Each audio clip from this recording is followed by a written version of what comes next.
Hi, good morning అండి. ఈరోజు మనం కౌటిల్య అర్థశాస్త్రంలో 3వ అధికారంలో అధ్యాయం 4లో 59వ ప్రకరణంలో 33వ దాని గురించి తెలుసుకోవాలి. అతడు శుల్కములో కొంత భాగమును మాత్రమే ఇచ్చి వెళ్ళిపోయినప్పుడు వార్త తెలియని ఎడల 3 తీర్థముల కాలము, వార్త తెలిసిన 7 తీర్థముల కాలము నిరీక్షించబడను. శుల్కమును పూర్తిగా ఇచ్చి వెళ్ళిపోయిన వార్త తెలియనప్పుడు 5 తీర్థముల కాలము, తెలిసినప్పుడు 10 తీర్థముల కాలం నిరీక్షించను. అటు తర్వాత ధర్మస్థల అనుజ్ఞ పొంది ఇష్టానుసారం వివాహం ఆడవచ్చును. ఎలయనగా ఋతుకాల సగముకు లేకపోవడం ధర్మ నాశమైనా కదా అని కౌటిల్యుడు. ఇది హ్రస్వ ప్రవాసము.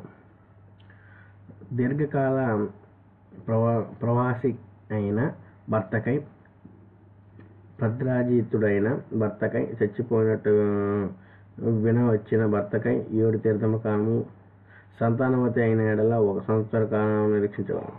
అటు తర్వాత ఆమె వివాహమార్థమై పతి సోదరుని చేరవచ్చును. సోదరుడు లేకున్నప్పుడు భర్తకు దగ్గరవాడు, ధర్మకుడు, పోషించుటకు సమర్థైన వాడు, అవి వివాహితుడైన కనిష్ఠుడు, వీరిలో ఒకరికి చేరవచ్చును. సోదరుడు లేనప్పుడు సోదరుడు కాని వానిని గాని, సమీపుడు గాని, సమీప బంధువుని గాని చేరవచ్చును. వీరిలో వరుస క్రమం ఇది. ఇట్టి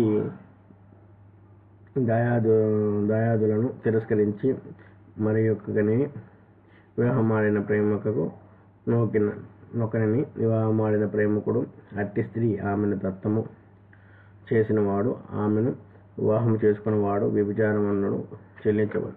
ఇది ధర్మస్థీయమును 3 అధికారములు వివాహ సంయుక్తమును